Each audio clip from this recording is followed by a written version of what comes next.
Hello and welcome to Straight from the Cloverfield, episode 27. I'm your host Ralph. Today's topic is the Anunnaki. Now, these beings, I feel that I'd like to explain how I feel, and everybody might have a different opinion or stuff, but I wanted to share how I understand it, which would make sense. It might help you understand it too. The Anunnaki were beings that I feel that they knew how to spontaneously manifest without being born on the planet. And they were giants, and they have that in the biblical text, even though it's been modified and translated to fit whatever the Dark Priest class wants. But you can use it as reference and take in information whenever you can. So, like they're talking about the giants, and they had elongated skulls, and what I believe is they spontaneously manifested in physical form. And because they did this and genetically modified humanity with genetic engineering to make themselves a slave race, like nowadays, what would be one of them is like a corporation. Like, that's the Anunnaki giant that's siphoning off the slave class that they created, the workforce. And so basically, that's their physical manifestation nowadays. It would be a corporation.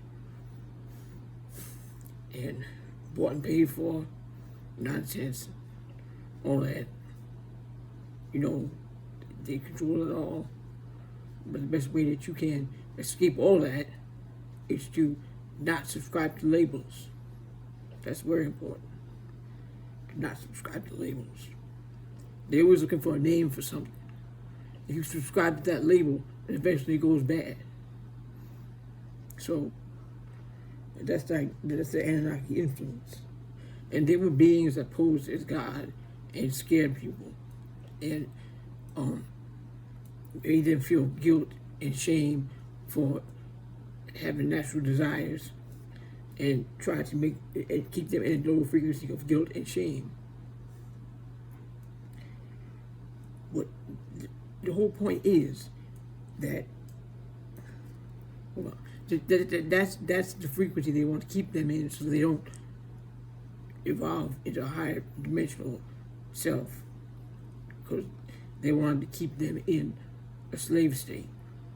So fear, guilt, and shame lock them in that.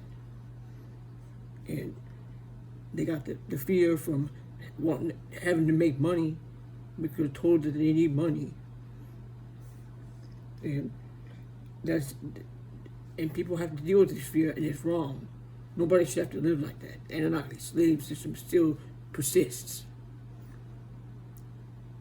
Nobody should have to buy what Earth provides for free. We should have a giving society. And that's what I always say, that's the answer. But until it sticks and humanity lives it instead of taking it in as a teaching and living it, actually retaining it and living it, where we see the progress change that we want to see. And so the Anunnaki pose as the gods of humanity, and they judge them, and they kill them, and they do corporal sacrifice. It's the thing they really do. The people that follow them. So remember that, and they put it on the news to scare people and put them in a fear frequency. Like I always say, that's what they do. And they've been doing it for a long time. And I don't mean to go back to the past, because we want to stay in the present moment. But sometimes we need to learn from whence we came. We always question that. And what I've studied seems to be an accurate description of how humanity came about. And a really good reference to this is Mark Passio's presentation, Cosmic Abandonment, on BorderEarthIsHappening.com. He has a lot of interesting things to say about the elongated skulls and hidden skulls that nobody got to see. And so there are these beings, and how I understood it was they judged humanity and imposed as gods, and they enforced the corrupt system, and they punished people. And then, but when then Earth eventually come together, and that's why the Great Flood occurred, because that was Earth drowning them and wiping them out because they were so corrupt. That's what Earth does. It come up with ways, like just like a virus inside you, and you take medication, or your helper cells will defend against it. So anyway, so that's what it was. That's nature. Nature is honoring the law of self-defense, the right to defend oneself, nature's right to defend, Earth's right to defend herself. So she flooded herself to be rid of the corrupted annunaki. And there are elongated skulls somewhere that they don't tell you about or show you on the mainstream media, of course not. So they wiped them out. And then they were not allowed, to the cosmic law of non-interference, they could not spontaneously manifest anymore, ever again. Because that is, and if they do, that's going against Earth's will, and they will have a bad outcome. Probably wipe themselves out, because they're crazy and corrupt. And they gave this system to humanity. And we have to rise and say no more. A giving, loving society where people come together and throw their differences in the garbage. Bring true unity. The stars cannot align without true unity. You are the stars. You are all one family. And you need to act like it. Because we are all together to unite the stars as one. Because each one of us is a star. So that's pretty much about the Anunnaki. And once the Anunnaki also, after they departed from their vessels back to the higher dimensional planes, the higher dimensional beings that were much higher frequency beings that did not incarnate, said, how can you judge a human if you haven't had a human experience? So Anunnakis did come and have human experiences, and then they learned not to be so judgmental to humanity, and understand how they learned and witnessed the treatment of how horrible that it is, system that they put into place. And so they went to have the human experience. So now humanity is waking up to remind them of that, which in turn activates their DNA, and they start to understand things better through believe and receive. But with believe and receive, there comes a special rule, I guess, of believe and receive, is that just be careful, because you can bring your fears into your reality with believe and receive. Believe and receive can work for your benefit or not. It depends on your choice. So don't keep your mind on the leash, and when it needs to come in, reel it in and get it out of your head. It's very hard to get out of your head. Very hard. Many don't get out of their head, and then that's why there's reincarnation, which is another circle of dust thing that repeats itself, because before a soul comes here, they want to know and they want to see if they can get out of their head. They want to know if they can do it. So that's why they come back, and they want to try again.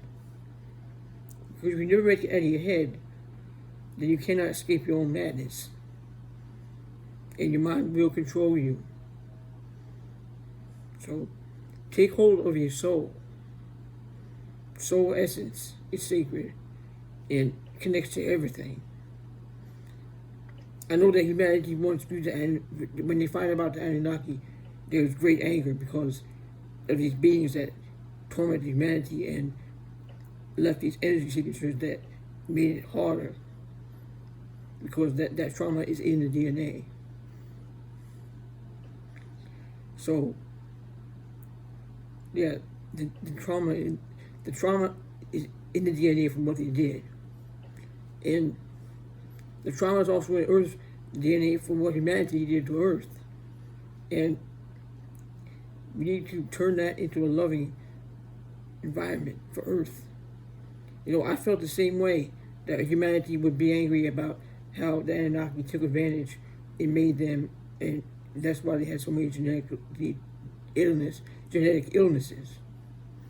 And get mad and angry at these Anunnaki because they just were awful. And some still support these beings that are long gone and will never come back to Earth. Some came and had a human experience, but those were benevolent. The ones that spontaneously manifested are malevolent. And that is not permitted anymore. So, that's all, as I understand it. I'm just trying to make sense how everything goes. It's just crazy out there. There's so many things to discuss that,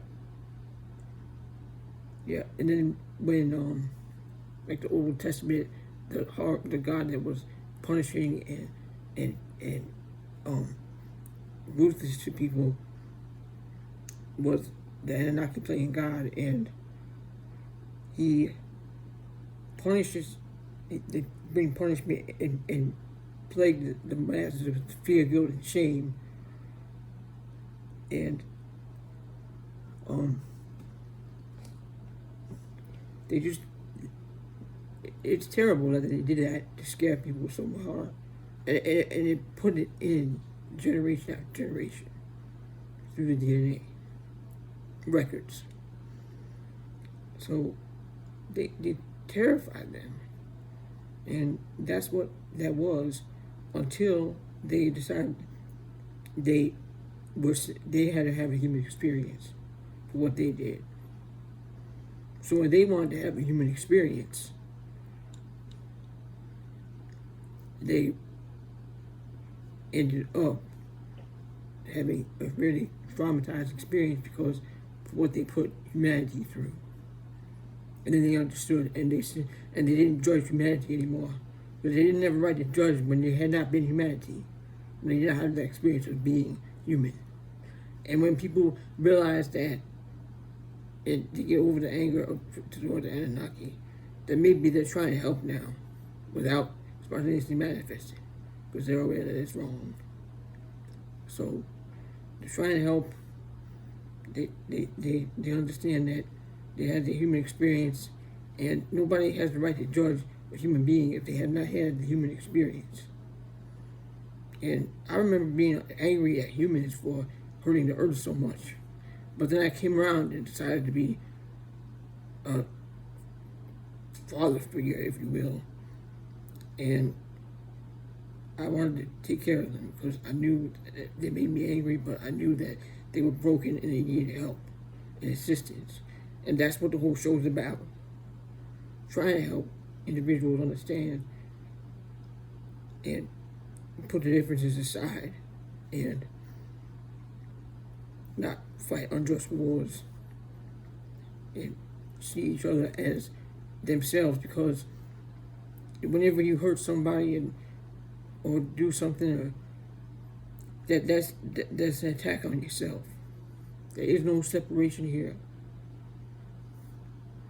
We need to find common ground, unite together, give and share and take care of each other. This is that society that we need. and want.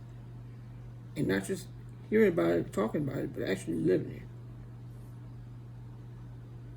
So, well, that was a story about the Anunnaki, which was a whole bunch of other stuff I got in there. But I hope some of this stuff you found something in and interest. And I know I'm rambling a lot, and you might think I lost my damn mind, but sometimes I just can't shut up. But I appreciate you sitting through this, and I hope that you were enlightened, and it may that my speech empower you to bring change to the earth that's graciously needed as we speak. Thank you for listening, and I'll see you on the next one.